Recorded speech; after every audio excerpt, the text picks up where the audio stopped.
Me vëmendje të tendosur, jam duke I përcjell lajmet mbi ngjarjet më të reja në Shqipëri.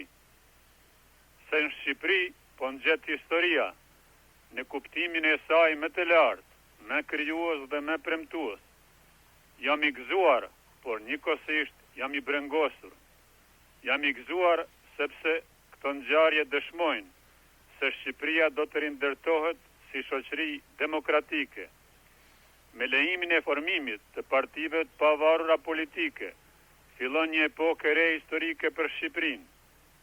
Shqipëria bën hapin vendimtar drejt familjes së madhe të vendeve demokratike të botës. Shqipëria bën ashtu hapin vendimtar drejt aftësimit që të ndjek zhvillimin historik të njerëzimit.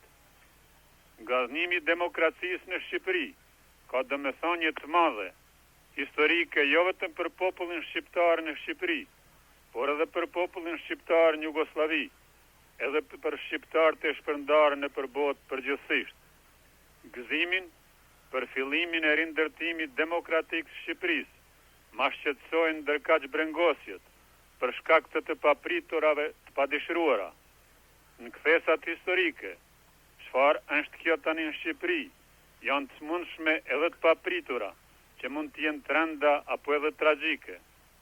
Por jam I bindur se populli shqiptar do të jetë në dartësinë e misionit vet historik. Për shkak se ka pasur aq të rëndë rrugën historike, populli shqiptar e ka mësuar mirë shkollën e historisë. I di rreziqet e vjetra dhe është I vetëdijshëm për rreziqet e reja. Kryetari Ramiz Alia ka dëshmuar mençuri të rrallë politike dhe përgjegjësi të lartë historike, kur ka vendosur ta dëgjojë zërin e rinisë shqiptare, kur ka vendosur ta dëgjojë zërin e popullit vet. Ai që ka ditur të përgjigjet kërkesave të popullit, me lejimin e formimit të partive të pavarura politike, dhe do të di të përgjigjet kërkesave të reja me hapa të rinj drejt institucionalizimit të plot të demokracisë, pa dyshim se meriton që edhe populli të tregojë përgjegjësi ndaj tij. Shqipëria këto ditë jeton para syve të botës. Do të dëshiroja që në këto çaste vendimtare, populli shqiptar në Shqipëri ta mrekullojë botën me kulturën e tij politike, ashtu siç e ka mrekulluar gjithmonë me besën, me bujarinë, me mikpritjen dhe me virtytet e tij të tjera të larta. Asgjë e madhe s'bëhet me një herë. As demokracia nuk mund të pushtohet me një turr. Demokracia është mënyrë e mendimit, bot kuptim, por aq më e parë, demokracia është mënyrë e jetës. E kjo do me thënë, demokracia është cilësi dhe kulturë sjelljeje politike dhe shoqërore. Demokracia më në fund është miqësi dhe vllazëri. Ajo është e kundërta e dhunës. E ftoj prandaj popullin shqiptar në Shqipëri që veprën e madhe, cilën ka filluar ta krijojë, që e quaj rilindje demokratike, ta çojë deri në fund në urtësi, me nder, të pastër, duke ruajtur prej mos tolerancës, prej urrëties dhe prej dhunës. Le të shprazën sa më parë burgjet e Shqipërisë, mos të mbes në to asnjë burgosur politik, dhe në to asnjë I dënuar politikisht të mos hyjë më kurrë.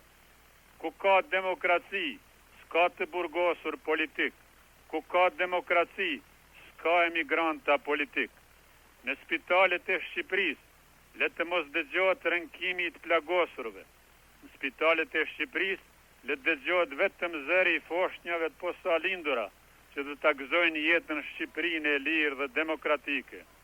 Le të jenë rënkimet e Kosovës, në dhunën dhe terrorin e Serbisë, obligim për çdo shqiptar në Shqipëri që të mos e çojë dorën kundër vllajt të vet. Le të jenë faljet e gjaqeve mes shqiptarëve në Kosovë, obligim për gjithë shqiptarët në Shqipëri që të falen mëkatat, që t'i ashtrinë dorën njëri tjetrit, që t'i bashkojë për kushtimin ndaj demokracisë, që t'i bashkojë për kushtimin ndaj Shqipërisë. Demokracia I ka të mëdha frytet qytetare, por demokracia I ka të mëdha edhe obligimet morale.